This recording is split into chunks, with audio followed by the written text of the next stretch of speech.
Good everybody, Chris Farhi here from the Bayleys Insights and Data team. Ankur Dakwale with us today to talk about the biggest news in New Zealand real estate over the past week. We're actually filming in a slightly different location to the usual Bayleys HQ as well. So today we're down at the Cab Apartments, and so this project's recently hit practical completion. Still a couple of apartments left for sale with the Bayleys projects team doing the marketing on this. Show apartments looking amazing. Yep, super awesome location, really close to everything and really high level of finish as well. So absolutely beautiful to film in here today, and big thanks to Love & Co for letting us do a bit of filming. Yeah, first up, REINZ has released their latest stats for July 2022. So the median house price in New Zealand is at $810,000, which is a 1.8% drop compared to the same time last year.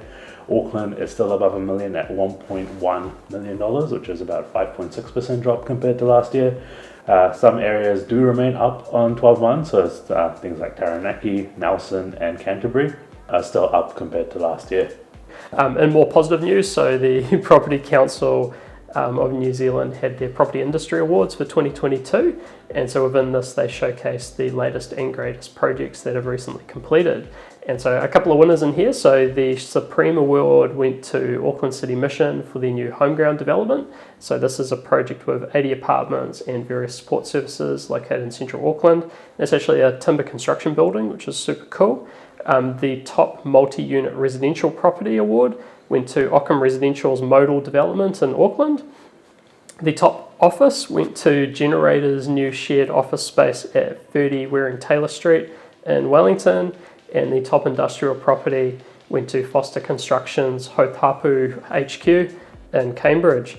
Various other projects also won prizes at the awards, and we'll pop a link in the description so that you can check those out. Now, the government's allowing tax breaks for certain landlords. Now, the criteria for this is the owners must own 20 plus rentals in one development and offer tenancies of 10 years or more, can now claim interest deductibility on mortgages. Now, this would add to the pool of rentals that are eligible for interest deductibility, in addition to what the new bill criteria is as well. It's interesting because that's been received really positively by the build to rent sector, which is obviously a really exciting proposition in the market at the moment. But a lot of private landlords have been not so happy because they have not received that same tax deductibility. So that was quite a big announcement from the government. Yeah. Next up, Stats New Zealand released some pretty interesting stats in the migration and wage inflation spaces. So the latest migration stats showed a net outward migration of 11,500 people for the 12 months to June 2022. These stats were split 49,000 arrivals and 61,000 departures. Of the net migration, around 40% of the net outflow was New Zealand citizens and the remainder was non-New Zealand citizens. And then over to the wage inflation statistics. So the labour cost index rose 3.4% in the 12 months to June 2022, and hourly earnings rose 6.4%. Now, interesting sort of reference point for this is that was the largest increase in the labour cost index since late 2008. And our theory here is that with the increased price inflation, that's obviously led to interest rates going up across the board. But we think that that's also going to flow into wage inflation given the strong employment market, and that will start to add pressures back into the housing markets, primarily in the rental market first, but then no doubt at some point into the house price as well. Now, coming to the development space, there's a new 55-level apartment building that's been approved for Auckland CBD. This has come under the COVID-19 Recovery Fast Track Consenting Act of 2020. These will be called the Federal Apartments and will be situated on the old Sky City car park on Federal Street. Construction for these is meant to start in mid-2024 with completion around the middle of 2027. It's a pretty interesting design on that one, like it's going to change the skyline. So. Yeah. And then finally in New Zealand, in the rural space, we've got the Bayleys Insights and Data team, so our team's latest dairy market update. And so within this, we worked with the Bayleys rural team. A couple of themes that stuck out in that one were confidence across the buyer pool, generally buoyant demand, and I guess this whole thing's underwritten by strong milk prices over the last year or two. Looking at the dairy property market, there was around 41,000 hectares of dairying land sold during 2021. Now, interesting stat on that is that the Bayleys rural team sold around 100 dairying properties, and that represented more than a third of all transactions in that market.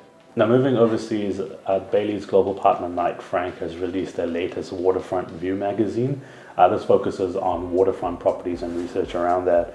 Now, they track about 17 cities around the globe, and they look at price premiums for waterfront properties with waterfront views relative to non-waterfront properties. So the global average is around 40%, and the top three by location are Sydney at 121%, Auckland at 76%, and Gold Coast at 71%.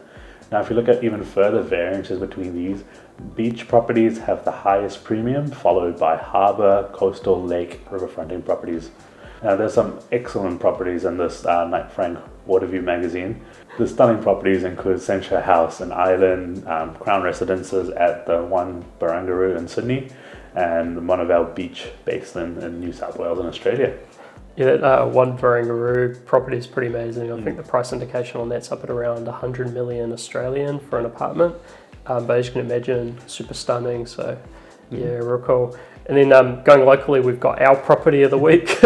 So Ankur, what have you got for us this week? Now, my property of the week is the Bayleys listing of Hurley's in Queenstown. And this is a freehold going concern where you have the opportunity to buy 17 out of the 22 individually titled units. And it's good room configuration, which caters for corporate studio units to spacious 1 and 2 bedroom units or apartments. If you want to learn more about this, please contact Alistair Simpson or Wayne Keane from the Bayleys Hotels, Motels and Leisure team. And then for my property of the week, I've actually got these apartments right here. So the Cab Apartments in central Auckland. So you get an apartment just like this, which is around 90 square metres, 2 bedroom, 2 bathroom. It's got an 8 square metre outdoor, indoor lanai setup, beautiful finishes, great kitchen, and generally really nice neutral colour palette.